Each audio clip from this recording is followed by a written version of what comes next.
तो बाबा साहब ये कहते थे कि जिस देश की महिलाएं तरक्की नहीं करती वो देश तरक्की नहीं करता। आपको और मुझे सोचने का विषय है कि क्या हम अपनी बहन बेटियों को उत्तर प्रदेश में ताले में बंद करके रखेंगे? क्या हम उन्हें फिर से गुलामी की तरफ धकेल देंगे कि वो पढ़े बिना कहीं भी ना जाएं, वो अपने जीवन को जिए ना? राइट टू लाइफ तो लोगों का संवैधानिक अधिकार है, इसे छीना जा रहा है उत्तर प्रदेश में। और उत्तर प्रदेश में जो गुंडाराज चल रहा है उसका अंत जरूरी है। कंगना रनावत जी को सुरक्षा दे सकती है, वो भी देश की बेटी है, तो फिर दलित परिवार के साथ ऐसा क्यों? क्या दलित परिवार को वायु सैनिक सुरक्षा नहीं मिल सकती है? और जिन अपराधियों को संरक्षण मिल रहा है, मुख्यमंत्री उनके जिम्मेदार हैं।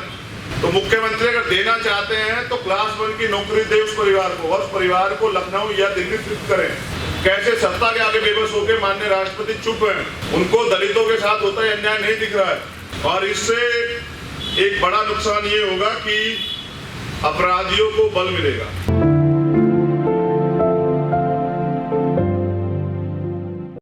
और आज का प्रेस कॉन्फ्रेंस का जो विषय है वो हाथरस है। और हाथरस सिर्फ विषय नहीं है,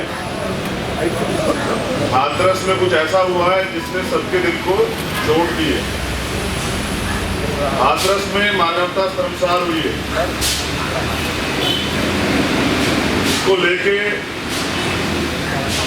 जो भी हमारी बातें मैं आप लोगों के बीच में रखूंगा। उत्तर प्रदेश में अपराध की बाढ़ आ गई। जैसा मैंने पहले भी कहा था कि कहीं भी अन्याय होगा और उसमें न्याय नहीं होगा, अपराधियों को सत्ता का संरक्षण होगा तो अपराध बढ़ जाएगा। उसी का बड़ा उदाहरण है कि पिछले 8 दिनों में 2 दर्जन से ज्यादा रेप जो है, हत्याएं उत्तर प्रदेश में हो रही। कानून व्यवस्था खत्म हो चुकी है। जो सरकार मानवता को शर्मसार करने वाली जो बात मैंने कही, जो सरकार मरने के बाद बेटियों के शव को सम्मान और सुरक्षा नहीं दे सकती, वो जिंदी बेटियों को सम्मान सुरक्षा क्या देगी? तो उत्तर प्रदेश की सरकार से कोई उम्मीद नहीं की जा सकती है। और बाबा साहब ने महिलाओं के लिए बहुत कार्य किया। वो देश की आधी आबादी को सुरक्षा और सम्मान और उनके अधिकार देना चाहते थे, इसलिए वो हिंदू कोड भी लाए, जिसके बाद वो लागू नहीं करा पाए सरकार में, तो उन्होंने इस्तीफा दिया। पहली मांग ये थी, क्योंकि कल मैं वहां गया था, मैं पीड़ित परिवार से मिला, और ये मेरी नहीं पीड़ित परिवार की मांग है, क्योंकि वहां वो डर के साए में है, इसलिए वो बोल नहीं पा रहे हैं। जिस तरह से 1 किलोमीटर की दूरी पे, 2 किलोमीटर की दूरी पे 1,000 लोगों की पंचायतें वहां हो रही है, और वो भीड़ कब झुंड की शक्ल में आके उस परिवार के साथ कोई दुर्घटना कर सकती है। उनकी सुरक्षा जो है बहुत महत्वपूर्ण विषय है। इसलिए मैंने कल 22 श्रेणी की मांग की थी सुरक्षा की पीड़ित परिवार के लिए। लेकिन सरकार न्याय देने की बजाय, पीड़ित परिवार को सुरक्षा देने की बजाय चीजों को खराब करने में लग गई। वहां पीड़ित परिवार से जो लोग मिलने जाते हैं उन पर मुकदमा होता है, लेकिन जो अपराध कर रहे हैं और अपराधियों के समर्थन में, पहली बार देश में ऐसा हो रहा है कि अपराधियों के समर्थन में पंचायतें हो रही हैं, तो ये गलत है। इससे दुनिया में भारत का नाम खराब हो रहा है। ये बड़ा दुखद विषय है। तो उत्तर प्रदेश में जो पूरा घटना है, इस पूरे घटनाक्रम पे परिवार जो है वो सुप्रीम कोर्ट के रिटायर्ड जजों के संज्ञान में इस मामले को आगे बढ़ता देखना चाहता है, जिससे कि इसमें न्याय सुनिश्चित हो। दूसरा, बिना, जो मैंने कहा मानवता शर्मसार करने वाली बात, बिना पीड़ित परिवार की अनुमति के जिस तरह से पीड़िता का शव रात को 2:30 बजे जलाया गया पेट्रोल छिड़ककर, और पीड़ित परिवार के लोगों को पीटा गया। कल पीड़िता की मां ने, उनके पिताजी ने, उनके भाई ने, उनकी बुआ ने बयान दिया कि हमारे साथ मारपीट की गई। आप ये बताइए कि ऐसे अधिकारी कर्मचारियों पर अब तक कार्रवाई क्यों नहीं हुई?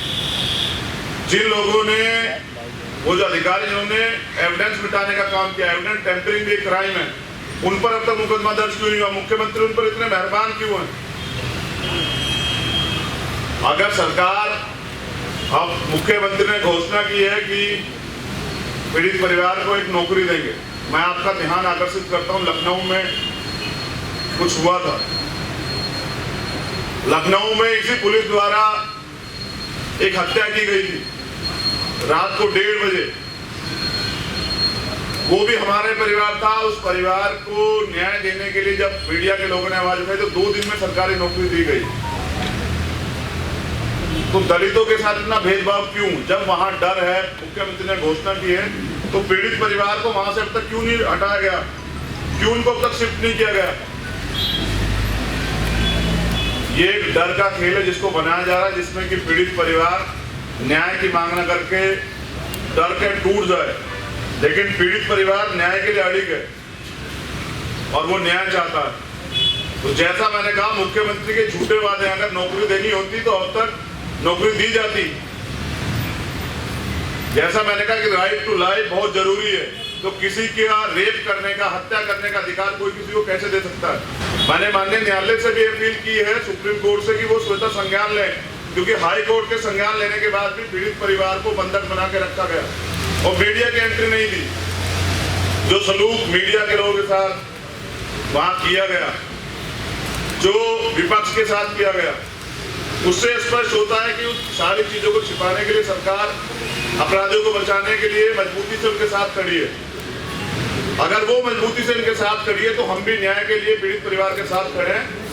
उन्होंने कल मीडिया के सामने कहा, पीड़ित परिवार के जो मुखिया हैं, पिताजी ने, कि हम अपने बेटे के साथ जाना चाहते हैं, हम यहाँ सुरक्षित नहीं है। लेकिन मैंने जब प्रशासन से बात की, उन्होंने कहा कि नहीं, ये नहीं होगा।